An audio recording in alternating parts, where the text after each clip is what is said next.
हमारा प्रिय मित्रों, शुभ संदेश का नया दिन के लिए जीवन मेरा एक छोटी नैया, इस भव सागर में तेरा।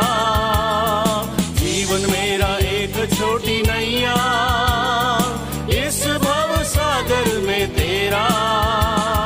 हिलेगा डुलेगा डर लगेगा, प्रभु तू इसे लेके चला।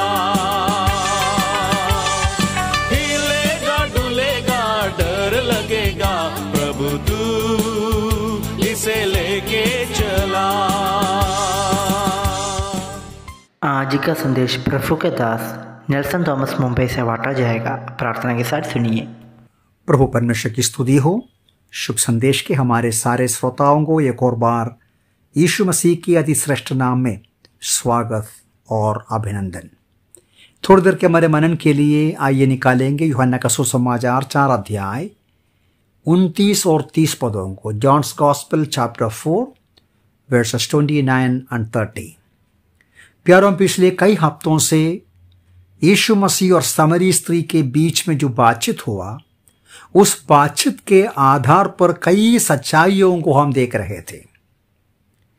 हमने देखा किस प्रकार यीशु मसीह उस स्त्री को सच्ची आराधना के बारे में सिद्धांत समझाया, सिखाया। जब यीशु मसीह ने सच्ची आराधक कौन है और कैसे आराधना करना है, इन बातों को सिखाते वक्त उस स्त्री का प्रतिक्रिया हम 25वां पद में पढ़ते हैं। वो 25वां पद में ऐसा कहती है, मैं जानती हूं कि मसीहा जो कृष्ण कहलाता है आने वाला है। जब वो आएगा तो हमें सब कुछ बता देगा। यह बहुत महत्वपूर्ण एक कन्फेशन है। जब यीशु मसीह के मुंह से परमेश्वर के बारे में, सच्ची आराधना के बारे में जानकारी मिला, संदेश मिला, उस स्त्री का कह रहा है, मैं जानती हूं मसीहा आ रहा है। जब मसीहा जब आएगा तो ये सारी बातें हमको सिखाएगा। आप जानते हैं ये यहूदियों का भी विश्वास है, आशा है। हर एक यहूदी उस समय और आज भी आशा करते हैं मसीहा का आगमन, जो उन्हें छुड़ाएगा, बंधन से छुड़ाएगा। लेकिन सामरी स्त्री के समय में अधिकांश यहूदी लोग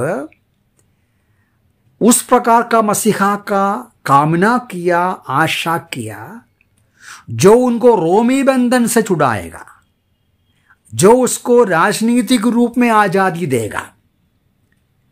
लेकिन ये सामरी स्त्री भी ये विश्वास करता था कि मसीहा आने वाला है।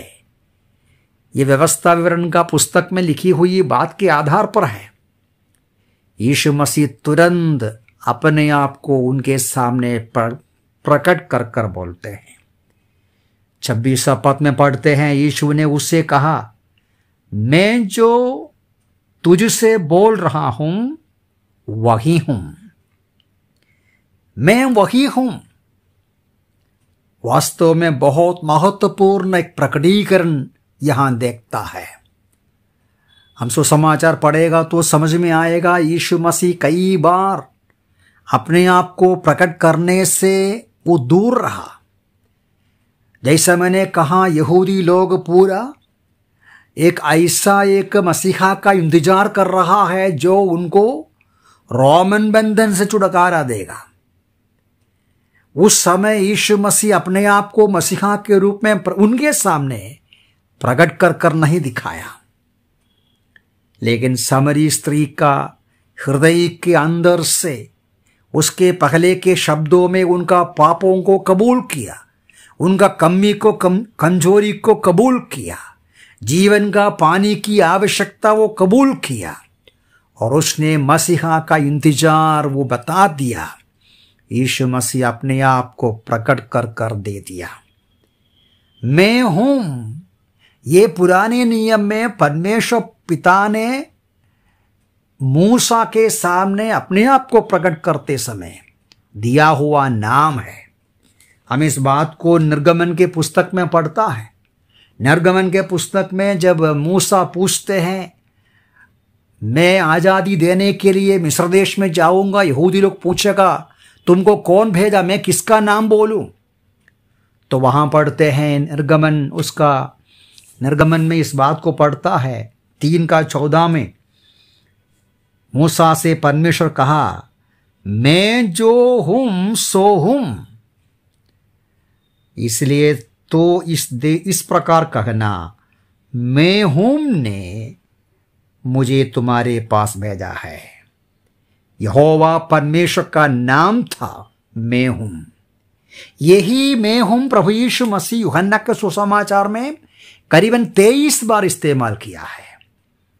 जब यीशु मसीह को अरेस्ट करने के लिए बाद में यूहन्ना 18 में यहूदी मंदिर का उन ऑफिसर लोग आते हैं और यीशु मसीह उनके सामने बोलते हैं कि मैं हूं, हम उधर पढ़ता है, जब उसने उनसे ये कहा मैं हूं, तो वे पीछे हटे और भूमि पर गिर पड़े। मेरा कहने का तात्पर्य प्यारों, मैं हूं शब्द परमेश्वर को दर्शाते हैं। यीशु मसीह का परमेश्वरत्व को दर्शाता है। उस शब्द में जो ताकत है, जो अधिकार है, ये यूहन्ना 18 अध्याय में उनको पकड़ने के लिए आया हुआ ऑफिसर लोगों के सामने उस नाम यीशु पुकारते समय, यीशु बोलते समय वे गिर जाते हैं। इतना अधिकार और पावरफुल नाम। जब उस स्त्री के सामने, समरी स्त्री के सामने यीशु बोला, मैं वही हूं जो तुमसे बात कर रहा है। वास्तव में नीचे के पदों को जब हम पढ़ते हैं, उस समय हम पढ़ते हैं 38 में और 28 में, उस स्त्री ने अपना बर्तन वहीं छोड़ा, नगर में जाकर लोगों से कहा, आओ एक मनुष्य को देखो जिसने वो सब कुछ मैंने किया मुझे बता दिया, कहीं यही तो मसीह नहीं? उस स्त्री का जो प्रतिक्रिया हमें दर्शाते हैं वो कितना आश्चर्यचकित हो गई।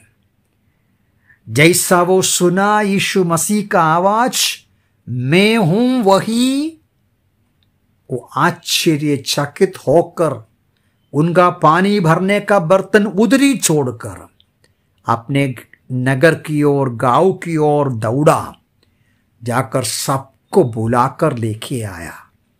बोला, देखो मेरे जिंदगी की सारी गुप्त बातें बताया हुआ एक व्यक्ति को मैंने देखा, क्या ये मसीहा नहीं? सचमुच में उसने विश्वास किया, उसका विश्वास के आधार पर कबूल किया, उसका विश्वास के आधार पर वो दौड़ कर लोगों को बोला है।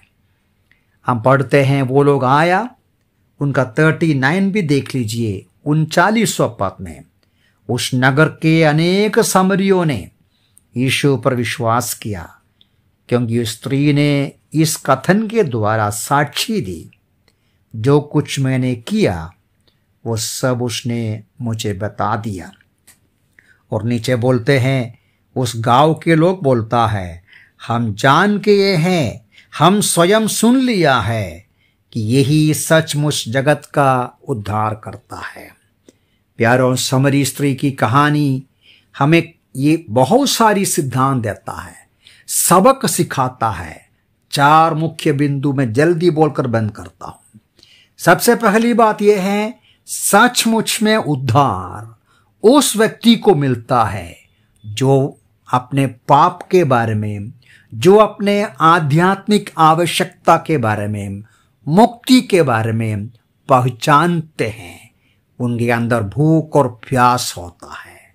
सच्चा उद्धार, दूसरी बात यह है, जो कबूल करेगा, पापों को कबूल करेगा, उनको मिलेगा। समरी स्त्री ने वो भी किया। सच्चा उद्धार उनको मिलेगा जो यीशु मसीहा को मानेगा, अंगीकार करेगा, कबूल करेगा अपना प्रभु और उद्धारकर्ता के रूप में। और सच्चा उद्धार पाया हुआ लोग यीशु मसीह के बारे में दूसरों को बताएगा, आओ देखो जिसने मुझे बचाया, जिसने मेरी जिंदगी को बदल डाला, वो ये सचमुच में जगत का उद्धार करता है। प्यारो प्रभु हमें सहायता करे, हमारी परिस्थिति क्या है, क्या हमारे आवश्यकता को हम कबूल करते हैं, हाँ क्या हमारे पापों को अंगीकार किया है, क्या इस प्रभु पर भरोसा रखा है, क्या इस प्रभु के बारे में गवाही देते हैं। प्रभु वचनों से सहायता करें। प्रभु के नाम की महिमा हो।